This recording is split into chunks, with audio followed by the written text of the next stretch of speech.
तो ज्यादा time waste करेंगे नहीं, सेशन को स्टार्ट करते हैं अपन। ठीक है, कुछ डाउट वगैरह हो तो डाउट ग्रुप ज्वाइन कर लो, मैं पर्सनली भी रिप्लाई कर दूंगा अगर टाइम मिलेगा तो, लेकिन फिलहाल तो टाइम है नहीं। पहला सवाल है, बोलेगी 7 स्टोरी बिल्डिंग है जिसमें 28 मीटर लॉन्ग शेडो है। ठीक है, एक बिल्डिंग है 7 स्टोरी जिसकी जो शेडो की लंबाई 28 मीटर है। The number of story of the building whose shadow is 48 metre. देखो जब आपकी 7 स्टोरी बिल्डिंग है कोई, तो उस केस में जो शेडो है वो आपकी कितनी है, 28 मीटर। अब बोल रहा है कि अगर शेडो 48 मीटर की हो तो कितने स्टोरी बिल्डिंग होगी। तो एक, अगर अपने पास एक स्टोरी बिल्डिंग होती है तो इसकी शेडो कितनी होती है, 7 चौके 28, 4 मीटर। हमें करना है 48 मीटर, यानी इसको 12 से मल्टीप्लाई इधर, 12 से इधर, तो कितना होना पड़ेगा, 12 स्टोरी बिल्डिंग होना पड़ेगा इतने शेडो लाने के लिए। नेक्स्ट सवाल है क्वेश्चन 2, बोला गया कि 10 women take 16 days to complete a work. ठीक है, 10 वुमेन है किसी काम को खत्म करने में 16 दिन लेती है। आगे क्या बोला है, बाई 6 मैन इन 8 डेज, और ये सेम काम है इसको 6 मैन के द्वारा 8 डेज में किया जा सकता है। तो यहाँ से देखो ये अपना 8 से चले जाएगा 2 टाइम, ठीक है, और 2 से चले जाएगा 3 टाइम। तो यहाँ से वुमेन या मैन या फिर मैन या वुमेन की एफिशिएंसी का रेशियो आ जाएगा, इधर बचा है 3 और इधर बचा है 10। कोई भी एक इक्वेशन से हम टोटल वर्क निकाल सकते हैं। ठीक है, पहली वाली से निकाल लेते हैं, 10 इंटू वुमेन की एफिशिएंसी आई है 3 और ये कर रहे थे 16 दिन में, ये अपने पास टोटल वर्क हो गया है। ठीक है, 16 3 48 यानी 480। अब हमसे बोल रहा है कि 12 मैन है जिन्होंने काम करना स्टार्ट किया। आफ्टर 2 डेज 6 मैन लेफ्ट, लेकिन 6 मैन छोड़कर चले गए 2 दिन के बाद और 5 ने ज्वाइन कर लिया। तो पूछ रहा है कि टोटल काम कितने दिन में खत्म हुआ। तो सिंपल सा क्वेश्चन है, सबसे पहले देखो स्टेप बाय स्टेप करते हैं। पहले 12 मैन ने काम करना स्टार्ट किया और 2 दिन के बाद छोड़कर गए, यानी 2 दिन तक तो काम किया। मैन की एफिशिएंसी थी 10, यानी 12 गुणा 10 काम हो गया। प्लस अब क्या हुआ है कि 6 मैन छोड़कर चले गए, पहले 12 मैन थे अभी 6 छोड़कर चले गए, तो अभी भी 6 मैन रहेंगे और इनके साथ 5 वुमेन और आ गई। ठीक है, तो पूछ रहा है कि काम टोटल कितने दिन में खत्म हुआ। देखो 2 दिन का काम तो अपना हो गया यहाँ पे। ठीक है, 12 मैन थे और एक मैन की एफिशिएंसी अपने पास 10 थी और 2 से मल्टीप्लाई करना और भूल गया, 2 दिन तक काम किया था ना, यानी इतना काम तो हो चुका। और ये काम कितना हो चुका, 120 का डबल यानी 240 काम हो चुका है। टोटल 480 था, 240 यानी आधा हो चुका है। अभी कितना बचा है, रिमेनिंग वर्क बचा है अपने पास 240 वर्क, और इसको कौन करेगा, 6 मैन और 5 वुमेन। मैन की एफिशिएंसी है 10, तो 6 दाई 60, प्लस वुमेन की एफिशिएंसी है 3, तो 5 दिया 15, यानी 60 और 15 75 के हिसाब से काम होगा। तो 5 से काटूंगा 15 टाइम और 5 चौके 20, बचेंगे 4 5 8 40। ठीक है, 3 से और कट जाएगा 16 टाइम, 3 से कट जाएगा 5 टाइम। तो टोटल 2 दिन तो यहाँ से आ गए और 16/5 अपने यहाँ से आ गए। एलसीएम लेंगे 5, तो 2 पंजे 10, 10 और 16 कितना आ जाएगा 26, तो 26/5 आएगा, ऑप्शन 4 हो जाएगा। सिर्फ स्टेप बाय स्टेप करना होता है, टोटल वर्क को इक्वल कर लो। 1 सेकंड रुको, थोड़ा सा पॉज ले रहा हूँ, पानी पी लेता हूँ। क्या था नेक्स्ट सवाल अपना, बोल रहा है कि what is the present worth of ₹1100 due to in 2 year at 5% simple interest per annum. ठीक है, देखो अपने पास क्या है, 1100 रुपए थे, वो उनकी प्रेजेंट वैल्यू पूछ रहा है। अगर ये 2 साल में 5% साधारण ब्याज के हिसाब से इतने थे, 2 साल में 5% के हिसाब से यानी 10% रेट होगी, यानी 10 से 11 होगा। करंट में इस 11 की वैल्यू दे रखी है 1100 रुपए है। ठीक है, तो हमसे 10 की वैल्यू पूछिए तो कितना आ जाएगा, 1000 आ जाएगा। नेक्स्ट सवाल देखेंगे question 4, cos x plus sec x की वैल्यू ये है और हमसे पूछा है cos square x plus sec square x कैसे आएगा। सिंपली अगर हम स्क्वायर करेंगे तो आ जाएगा ना ये, तो इसका स्क्वायर किया तो 49 और यहाँ पे आ जाएगा 2 का स्क्वायर 4 और √3 का 3, तो 4 दिया 12। देखो यहाँ पे आएगा +2ab वाले टर्म, उसको मैं दूसरी साइड ले जाऊंगा -2 और ab तो 1 ही हो जाएगा क्योंकि cos और sec एक दूसरे के उल्टे होते हैं। सॉल्व कर लो, 12 एलसीएम आ जाएगा, 49 माइनस 12 दूनी 24, तो कितना बच जाएगा 25 और नीचे बच जाएगा 12। ठीक है, तो 25/12 आ जाएगा, ऑप्शन 4 है। देखो नेक्स्ट सवाल है क्वेश्चन नंबर 5, दिखने में बच्चा सा सवाल है बट बढ़िया है। cos स्क्वायर 145 sin स्क्वायर 145, ये तो बन जाएगा 1, और एक आइडेंटिटी होती है, कह लो फॉर्मूला होता है cos square theta minus sin square theta. ये बेसिकली कुछ नहीं होता, cos 2 थीटा का ये फॉर्मूला है। cos 2 थीटा के टोटल 3 से 4 फॉर्मूले होते हैं, tan के टर्म में, sin के टर्म में, cos के टर्म में, cos और sin दोनों के टर्म में।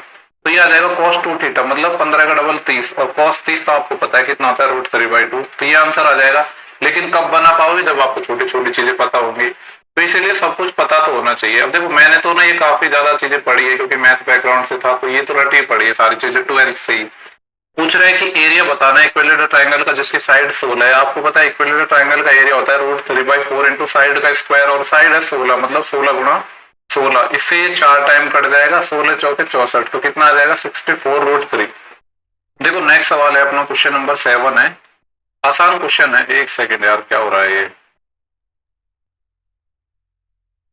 यहाँ पे क्या बोला गया है कि एक नंबर है जिसको हम डिवाइड कर रहे हैं 45 से, ठीक है। तो अपने पास रिमाइंडर आ रहा है, कितना आ रहा है 21। बोल रहा है कि जब नंबर को अगर हम 15 से डिवाइड करें तो रिमाइंडर कितना आएगा। देखो 45 में 15 भी छिपा है, यानी कुछ नहीं करना, जो रिमाइंडर 21 है इसी में 15 का भाग दे दो, तो अब रिमाइंडर कितना बच जाएगा 6, यही आंसर हो जाएगा। चाहो तो कोई ऐसा एग्जाम्पल ले सकते हो, सबसे छोटी वैल्यू, जैसे हम 45 से डिवाइड कर रहे हैं, 21 रिमाइंडर आएगा तो नंबर क्या हो जाएगा 45 + 21। ऐसे एग्जाम्पल भी ले सकते हो, कोई प्रॉब्लम नहीं है, जैसे समझना चाहते हो वैसे कर सकते हो। और 1 मिनट थोड़ा सा रुक जाओ, कुछ तो प्रॉब्लम हो रही है शायद, ठीक है। यहाँ पे क्या है 10a की वैल्यू ये है और ये हमसे पूछा है। देखो यहाँ पे 10a अगर मेरे को यूज करना है तो मेरे को ऊपर और नीचे cos a से डिवाइड करना पड़ेगा न्यूमरेटर और डिनोमिनेटर में, तो ये बन जाएगा 3 इंटू साइन बाई कॉस 10 हो जाएगा जो कि 3 है 8, प्लस कॉस से कॉस कट जाएगा, इधर 2 आएगा, डिवाइड बाई 3, ये साइन बाई कॉस 10 बन जाएगा जो कि 3/8 है, और माइनस में 2, कॉस से कॉस कट जाएगा। सॉल्व करेंगे तो ये आएगा 9/8 प्लस का 2, और यहाँ पे है 9/8 माइनस का 2। ऊपर और नीचे एलसीएम 8 आ जाएगा, 8 दूनी 16, 16 और 9 25 आ जाएगा। नीचे आएगा 9 - 16 तो -7 आएगा, 8 से 8 कट जाएगा, आंसर माइनस का आएगा 25/7। इसके बाद नेक्स्ट सवाल देखेंगे, क्वेश्चन 9 है। बोल रहा है कि राजधानी एक्सप्रेस ट्रेन है जिसकी लंबाई 108 मीटर है, ये 128 किलोमीटर पर आवर की स्पीड से चलती है। एक दूसरी ट्रेन है जिसकी लंबाई 148 है जो स्टेशन पर खड़ी है। पूछ रहा है कि कितना टाइम लगेगा इसको क्रॉस करने में। देखो आपको पता है कि चाहे तो ट्रेन चले या ट्रेन अपनी खड़ी रहे, जो लंबाई है ना वो तो ऑलवेज ऐड होती है, ठीक है। जैसे यहाँ पे ये वही कॉन्सेप्ट लग जाएगा कि ट्रेन खड़ी है तो उसकी स्पीड यूज नहीं होगी लेकिन लंबाई तो यूज होगी ना, या ऐसे समझ लो कि जैसे प्लेटफॉर्म को क्रॉस करती है ना ट्रेन, वही कॉन्सेप्ट हो जाएगा। तो लेंथ ऑलवेज ऐड होती है, यानी एक की लंबाई 108 मीटर है, दूसरे की लंबाई 148, तो ये आ जाएगा 8 और 8 16, एक कैरी, 1 और 4 5 और 1 और 1 2, 256 मीटर तो ये हो गया। हमसे टाइम पूछा है, टाइम क्या होता है डिस्टेंस अपॉन स्पीड, तो ये तो आ गया 256 डिवाइड बाई, अब दूसरी ट्रेन चल ही नहीं रही है तो सिर्फ एक ही ट्रेन की स्पीड काम आएगी जो कि है 128, लेकिन 1 किलोमीटर पर आवर में है और आंसर हमें सेकंड में चाहिए तो इसको मीटर पर सेकंड में कन्वर्ट करना पड़ेगा। 5/18, 18 को भेज रहा हूँ ऊपर, और आपको पता है ये इससे 2 टाइम कट जाएगा। 18/5 3.6 होता है, जिसको 2 से मल्टीप्लाई करूंगा तो 7.2 सेकेंड आ जाएगा, ठीक है। ऑप्शन हो जाएगा 4। इसके बाद नेक्स्ट सवाल देखेंगे, और इसके बाद मैं सोच रहा हूँ ना मैं आपको कुछ चैप्टर वाइज चीजें प्रैक्टिस करवाऊंगा जिससे मेरे कॉन्सेप्ट आप थोड़े और अच्छे से समझ पाओ, क्योंकि मैंने ना चैप्टर वाइज काफी टाइम हो गया कम पढ़ाया है। इसको सॉल्व करेंगे 2/3 माइनस, देखो यहाँ पे है अपने पास 5/6, मल्टीप्लाई में है 4/5, और ये चीज डिवाइड में है तो इसको मल्टीप्लाई में कन्वर्ट करने के लिए इसका उल्टा हो जाएगा, 4/3 का उल्टा 3/4, और प्लस में है 1/2। सॉल्व करते हैं, ये तो 2/3 बचेगा, माइनस यहाँ पे देखो कुछ कट रहा है क्या, ये 4 से 4 कट जाएगा, 5 से 5 कट जाएगा, 3 से ये 2 टाइम कट जाएगा, तो ये -1/2 है, आगे +1/2 है, ये भी आपस में कैंसिल आउट हो जाएगा, सिर्फ कितना बच जाएगा 2/3 आ जाएगा। 2/3 अपने पास है, ऑप्शन नंबर पहला। इसके बाद नेक्स्ट सवाल देखेंगे, क्वेश्चन नंबर है 11, इसकी वैल्यू फाइंड करनी है। देखो इसमें ये बड़ा सा वैल्यू आ गई, इसका वही तरीका है, मैंने बताया था कि आपको हम 90 के मल्टीपल में देखेंगे, वैसे 360 के में भी देख सकते हैं, वैसे तो हम चलो 90 के में देख लेते हैं। तो ये आएगा 90 से भाग देंगे तो 90 एकम 438 में जाएगा ना, 9 चौके 36, 9 पंजे 45, 5 टाइम ज्यादा हो जाएगा, 4 टाइम ही जा पाएगा, 360 बचेंगे, 40 और 30 78, फिर 4 उतार लिया, 9 8 72, यानी 720, तो कितने बच जाएंगे 64, यानी इसको लिख सकता हूं मैं 10। वैसे देखो 64 वगैरह की वैल्यू हमें पता नहीं होती है, तो कहीं ना कहीं कुछ ऐसा फंक्शन बनेगा जो आपस में कट जाएगा और 0 वैल्यू दे देगा। ये सिर्फ एक सोचने वाली बात है कि 64 वगैरह एंगल की वैल्यू हमें पता ही नहीं है, तो पता ही नहीं है तो कैसे निकाल पाएंगे, तो ये फिर सिंपल सी बात है, आपस में कट पिट जाएंगे, लेकिन मैं तो सॉल्व करवाना मेरा फर्ज है। ये तो ये आ गया। दूसरा क्या है 68 14, तो 6814, इसमें भी वही 90 से डिवाइड करेंगे हम, तो ये आ जाएगा 9 8 72 ज्यादा हो जाएगा, 9 6 की 54 और 9 7 63, 7 टाइम चले जाएगा 63, यानी 630, 51 बचा, 4 उतार लिया, 9 6 की 54 ज्यादा हो जाएगा, 5 टाइम जाएगा, 9 पंजे 45, यानी 450, यहाँ से भी कितना बच गया 64 बच गया, यानी ये हो जाएगा cot 90 डिग्री इंटू 75, प्लस में क्या आ रहा है अपने पास 64। अब अष्टक रूल तो आपको पता ही है, अष्टक रूल मतलब ये अपना क्वाड्रेंट का ASTC, ठीक है। इसके कितने देखो, एक तो इससे इवन नंबर मल्टीप्लाई में तो फंक्शन चेंज नहीं होगा, 10 ही रहेगा, क्योंकि ये देखना होता है कि अगर ये इवन है तो सेम रहता है, ऑड होता है तो ये 10 कॉट में चेंज हो जाता है, कॉट 10 में, ऐसे ही सारे फंक्शन। अब है अपने पास देखो 48, ये टोटल 48 साइकिल है, एक बार 4 होता है, ये 4 क्वाड्रेंट है तो 48 वो यहाँ आएगा, लेकिन उसमें प्लस और हो रहा है, मतलब फर्स्ट क्वाड्रेंट में आएगा, यानी ये आएगा 10 64। और ये है 75, 75 में से देखो 4 के मल्टीपल देखो 72 आ जाएगा इसमें, फिर 73 इसमें, 74 इसमें, 75 इसमें, 75 में भी कुछ ऐड हो रहा है, यानी ये फोर्थ क्वाड्रेंट में आएगा। फोर्थ क्वाड्रेंट में कॉस और इसका उल्टा सेक पॉजिटिव होता है, बाकी सारे नेगेटिव, तो आंसर आएगा नेगेटिव। और देखो ये ऑड नंबर मल्टीप्लाई है, और ऑड नंबर जब मल्टीप्लाई होता है तो फंक्शन चेंज हो जाता है, ठीक है। तो कॉट का क्या हो जाएगा 10, और ये आ जाएगा 10 64। इसीलिए मैंने आपसे बोला था कि इसका आंसर 0 ही आएगा बिना सॉल्व करे। तो ये चीजें आपको तब क्लिक करेंगे जब आप थोड़ा सोचा करोगे, मतलब थोड़ा दिमाग लगाओगे, तो क्योंकि मुझे पता था कि 64 पे तो वैल्यू निकलने से रही, तो फिर 0 ही बन पाएगा, वरना और कुछ बनेगा ही नहीं, एक वेग भी नहीं बनेगा, कैसे बनेगा, क्योंकि मल्टीप्लाई में तो चीजें थी नहीं। चलो नेक्स्ट सवाल है, the mark price of an article is 40% above cost price. ऐसे सवाल जब भी आते हैं मैंने हमेशा बोला है कि 100 मान के करो। CP 100 है, मार्क प्राइस 40% ज्यादा है यानी 140। बोल रहा है कि सेलिंग प्राइस है वो 73.5% है मार्क प्राइस का। SP क्या है 140 का 73.5%, तो यह आ जाएगा 73.5%, मतलब 100 से भाग। तो हमसे पूछ रहा है कि प्रॉफिट कितना आएगा, यानी इसको पहले कैलकुलेट कर लेते हैं, क्योंकि प्रॉफिट तो 100 पे ही निकलेगा, तो इसको कैलकुलेट कर लेते हैं 0 से 0, ठीक है। 14 से मल्टीप्लाई करो, 10 से बाद में भाग दे दूंगा, 14 पंजे 70, 7 असिल, 14 थी 42, 42 और 7 49, फिर आएगा यहाँ पे 4, 14 7 98, 98 और 4 102, ये आएगा 0.1 के बाद था, और 10 से और भाग देना है, यानी ये आएगा 102.9। हमसे पूछा है प्रॉफिट, 100 के सामान को 102.9 में बेच रहे हो तो प्रॉफिट कितना का कमाओगे, 2.9 का। ऐसे सवालों को 100 मान के ही करना होता है हमेशा। DI का सवाल है नेक्स्ट, यहाँ पे पूछ रहा है कि what is the percentage of total number of illiterate in A, B and C to the illiterate in D। एक तो ABC का इलिटरेट का और एक D का, और ये डाटा किसका दे रखा है, नंबर ऑफ इलिटरेट पर्सन का ही दे रखा है। देखो ये जो डाटा है ना, इसकी हमें रिक्वायरमेंट ही नहीं है, हमें परसेंटेज निकालना होता है, तो डाटा की रिक्वायरमेंट नहीं होती। अब ABC का परसेंटेज देख लो क्या है, यहाँ पे देखो, वैसे आप कलर में कंफ्यूज हो रहे हो क्योंकि मैं ही हो रहा हूँ, पर ये सीक्वेंस है, ये A है, ये B है, ये C है, ये D है। A का परसेंटेज लिखा है इधर 22, इधर B का लिखा है 14, C का लिखा है, दूसरा कलर लेता हूँ जो अच्छे से विजिबल हो, कौन सा आएगा, येलो, ये है 20%, ठीक है। और D का इधर लिखा है 44%, इसको वापस लिख देता हूँ, ये A था और इसका लिखा है 22%, और ये B है, ठीक है, और ये लिखा है यहाँ पे 14%।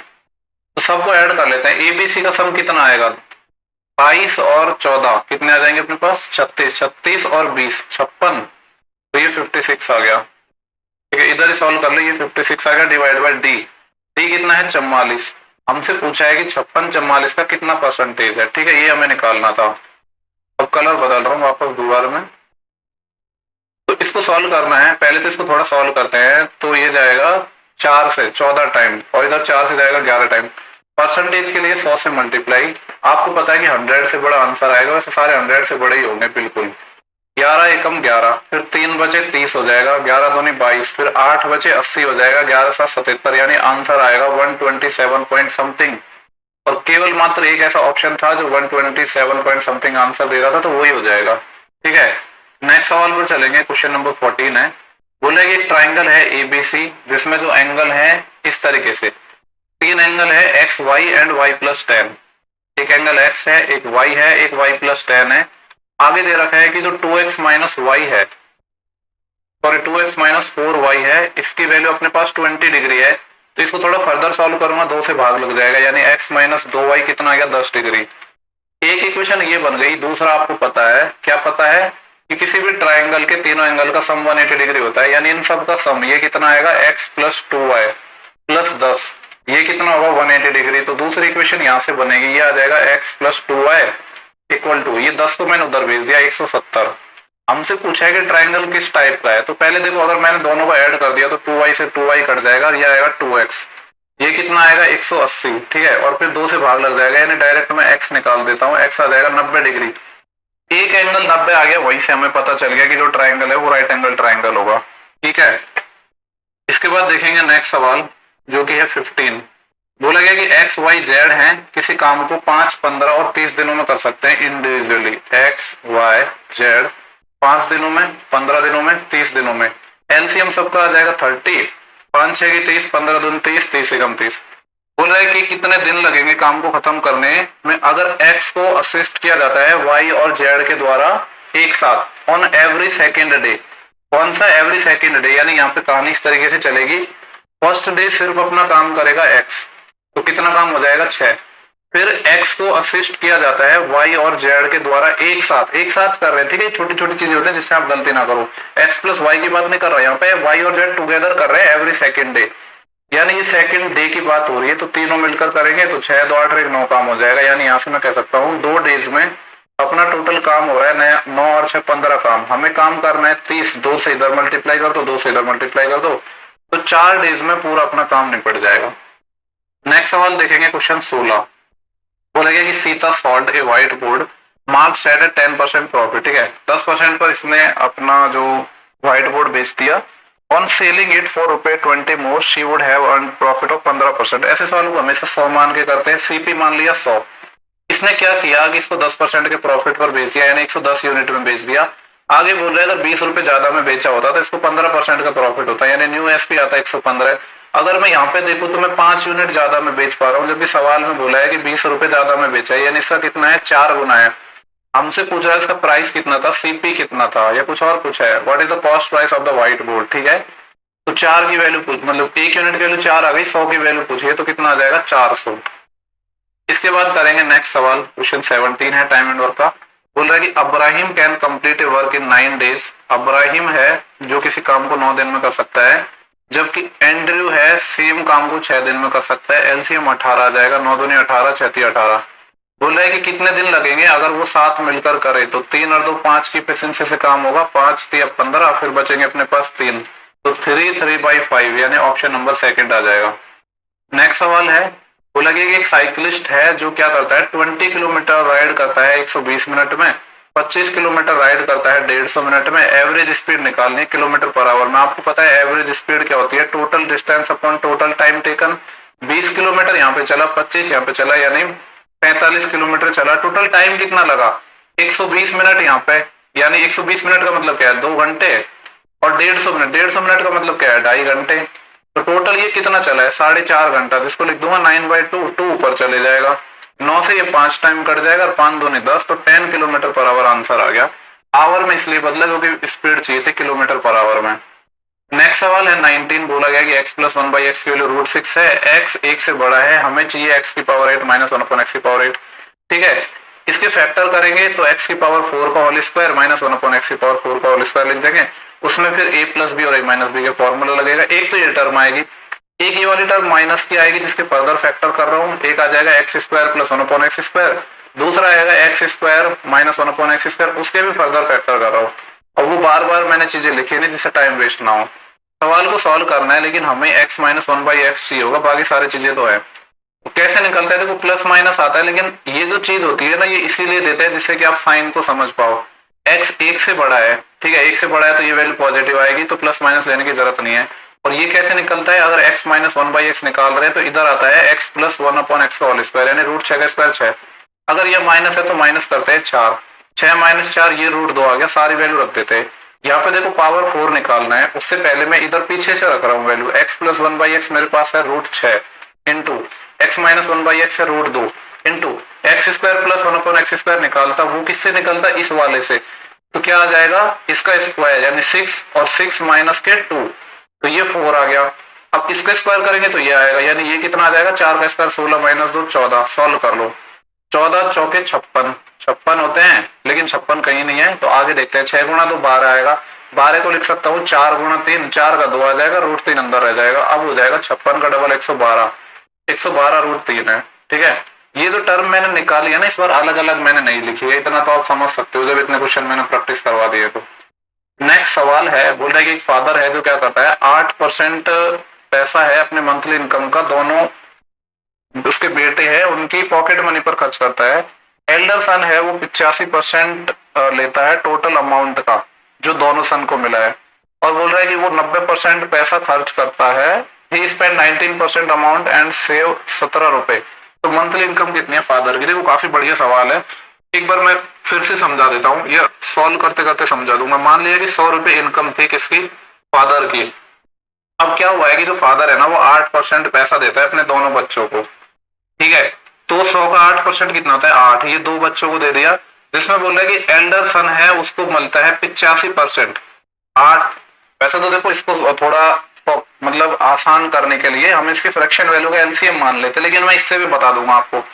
एक को मिलेगा 85%, दूसरे को मिलेगा 15%। हमसे बोला गया है कि जो बड़ा बेटा है, ठीक है, जिसको 85% पैसा मिल रहा है, वो 90% पैसा खर्च करता है। He spend 90% on the amount and save 17 रुपए, और वो 90% पैसा खर्च कर देता है और 17 रुपए बचाता है। पहले तो देखो इसके पास है कितना? 8 का इसके पास है 85%, यानी 8 गुणा 85/100। 5 से काट सकते हैं 17 टाइम, 5 से काट सकते हैं 20 टाइम, 4 से 5 टाइम और 4 से 2 टाइम, यानी इसके पास 34/5 यूनिट पैसा है। इसका भी वो 90% खर्च कर रहा है, ठीक है। मतलब बचाएगा कितना? फिर इसका 10% बचाएगा, यानी 1/10। सवाल में इसकी वैल्यू बोला है कि 17 रुपए बचाता है। पहले यहाँ से 1 यूनिट की वैल्यू निकालेंगे, तो मैं क्या कर रहा हूँ, ये 17 है ना, 10 और 5 ये इधर मल्टीप्लाई में चले जाएगा, 34 इधर आ जाएगा। 17 से 2 टाइम और 50/2, यानी 1 यूनिट की वैल्यू 25 आ गई। हमसे पूछ रहा है फादर के पास कितना पैसा है। 100 यूनिट की वैल्यू 2500 आ जाएगी। जो लोग हिंदी मीडियम से, एक बार फिर से समझा रहा हूँ, मान लिया हमने 100 यूनिट पैसा था फादर के पास, 8% इसने अपने दोनों बेटों को दे दिया, जिसमें से एक को मिलता है 85%, एक को मिलेगा 15। और आगे लाइन बड़े बेटे के लिए दे रखी है कि वो 90% खर्च करता है। 8 का 85% तो इसके पास था, तो पहले मैंने ये निकाला कि ये 34/5 आया, फिर इसका 90 खर्च कर दिया और हमें सेव दे रखा था, तो मैंने डायरेक्ट वही निकाला कि सेव कितना किया। तो 10% मतलब 1/10, उसकी वैल्यू 17 है। 1 यूनिट की वैल्यू निकाली, 100 की आ गई। इससे ज्यादा और इतने से ज्यादा टाइम से मैं एक्सप्लेन नहीं कर सकता हूँ। नेक्स्ट सवाल है, what was the percentage increase in the production of मेज इन 2019 कंपेयर टू 2017? ठीक है, 2017 ये रहा, कोई और कलर लेंगे तो इधर दिखेगा। 17 ये रहा, ठीक है, इसमें ये था 20 यूनिट, और 2019 ये रहा, इसमें है 65 यूनिट। तो हमसे पूछ रहा है कि ये जो 20 है ना और 65 है, यहाँ से इंक्रीज कितना हुआ है। तो अगर मैं रेशियो की बात करूं तो 5 चौके 20 और 5 से जाएगा 13 टाइम, ठीक है, 4 तिया 12। तो इंक्रीज कितना हुआ है, हमें इंक्रीज निकालना है, तो 4 से 13 हो गया, यानी 9 इंक्रीज हुआ है 4 पर। 1/4 25% होता है, ठीक है, तो हमें निकालना है 9/4, तो 25 9 में 225, यानी answer is 225%। Option number second आ जाएगा। इसके बाद नेक्स्ट सवाल देखेंगे हम, जो कि है क्वेश्चन नंबर 22। सवाल में बोला गया है कि if the side of cubical box is 12 centimetre, cube है जिसकी साइड 12 सेंटीमीटर है, टोटल सरफेस एरिया निकालना है। आपको पता है कि जो क्यूब का टोटल सरफेस एरिया होता है 6 इंटू साइड का स्क्वायर, 6 गुणा साइड 12 है, 12 का स्क्वायर 144, 6 चौके 24, 2 असिल, 6 चौके 24 और 2 26, 2 असिल, 6 कम 6 2 8, कितना आ जाएगा 864। इसके बाद देखेंगे 23, ठीक है, यहाँ पे बोला गया है कि अगर b की वैल्यू 5 है तो इस फंक्शन की वैल्यू निकालनी है। देखो ये लिखा है 5/b, और b की वैल्यू 5 है तो 5/5 1 आ जाएगा, प्लस b की वैल्यू 5 है तो 5 5 25 आ जाएगा। ये तो 25 और 5 ये तो मिलके बन जाएगा 26 इनटू, आगे क्या है, यहाँ पे b की वैल्यू 5, 5 का स्क्वायर 25, 25/25 1 आ जाएगा, और माइनस का 25 और प्लस 25 इंटू b था 5, 5 का स्क्वायर करेंगे 25, सॉल्व कर लेते हैं इसको, इधर आएगा 26 इंटू 25 25 625 होते हैं, 625 में से अगर 25 जाएगा तो 600 बचेगा, ठीक है, और 600 में एक और जुड़ रहा है, यानी 601। मल्टीप्लाई कर लेते हैं, 26 से करेंगे तो 26 एकम 26, और 26 6 के कितना हो जाएंगे, 6 6 36, 3 असिल, 6 2 12 और 3 15, इतना आ जाएगा 15,626। कौन सा ऑप्शन है, ऑप्शन नंबर सेकंड हो जाएगा। इसके बाद देखेंगे अपन नेक्स्ट सवाल 24 है, बोला गया कि x माइनस 1/x की वैल्यू 10 है और हमें चाहिए x की पावर 4। पहले तो स्क्वायर करेंगे, तो x square plus 1/x square आ जाएगा। 10 का स्क्वायर जनरली देखो यहाँ पे माइनस है तो जो -2ab वाले टर्म में इधर जाती है तो +2 आता है, कभी लोग इसमें -2 कर देते हैं, वो ध्यान नहीं देते, -2 आता है जब यहाँ पे प्लस होता है। तो ये आएगा 102, इसका एक बार फर्दर और स्क्वायर करना पड़ेगा, अब आएगा -102 का स्क्वायर -2। अगर मैं यूनिट डिजिट पे फोकस करूँ तो 2 का स्क्वायर 4, 4 - 2, 2 यूनिट डिजिट आ रहा है। क्या इसमें 2 यूनिट डिजिट था, क्या इसमें था, क्या इसमें था, नहीं है, केवल मात्र एक ऑप्शन था। जब एक में यूनिट डिजिट 2 है तो फिर क्यों मैं मेहनत करूं उसको निकालने में, ठीक है। नेक्स्ट सवाल देखेंगे और लास्ट सवाल है शिफ्ट का अपना। ये बोल रहा है कि ABC can finish A work in 15 days working alternative in the same order. ठीक है, एबीसी किसी काम को 15 दिन में करते हैं जब ये अल्टरनेट काम करते हैं सेम ऑर्डर में। Efficiency of A is same as that of B. A और बी की एफिशिएंसी है वो तो क्या है, सेम है, यानी 1:1 में आ गया। आगे बोला है and the efficiency of C is equal to that of A, और जो सी की एफिशिएंसी है ए की है वो भी बराबर है, यानी ये भी 1:1 में आ गया। तो देखो अभी बात बताओ, यहाँ पे ए की एफिशिएंसी 1 है और यहाँ भी ए की 1 है, यानी सबकी 1:1 ही आ जाएगी, यानी तीनों की जो एफिशिएंसी है 1:1:1 आ जाएगी। तो बोला गया है कि कितने दिन लगेंगे काम को खत्म करने में अगर वो अल्टरनेटिव करे in the order C A B. एक बात बताओ, किस भी ऑर्डर में कर लो क्या फर्क पड़ रहा है जब एफिशिएंसी सेम है। पहले जब एबीसी के ऑर्डर में कर रहे थे तब भी 15 दिन लगेंगे, अभी भी 15 दिन लगेंगे। तो सवाल में कुछ था नहीं अपना, ठीक है, खास बस लैंग्वेज ही थी, सॉल्व करने का तो कुछ था नहीं। तो इस शिफ्ट के पूरे 25 क्वेश्चन हो चुके हैं। नेक्स्ट वीडियो में जल्दी अपलोड करूंगा, तब तक लाइक कमेंट शेयर करते रहो यार।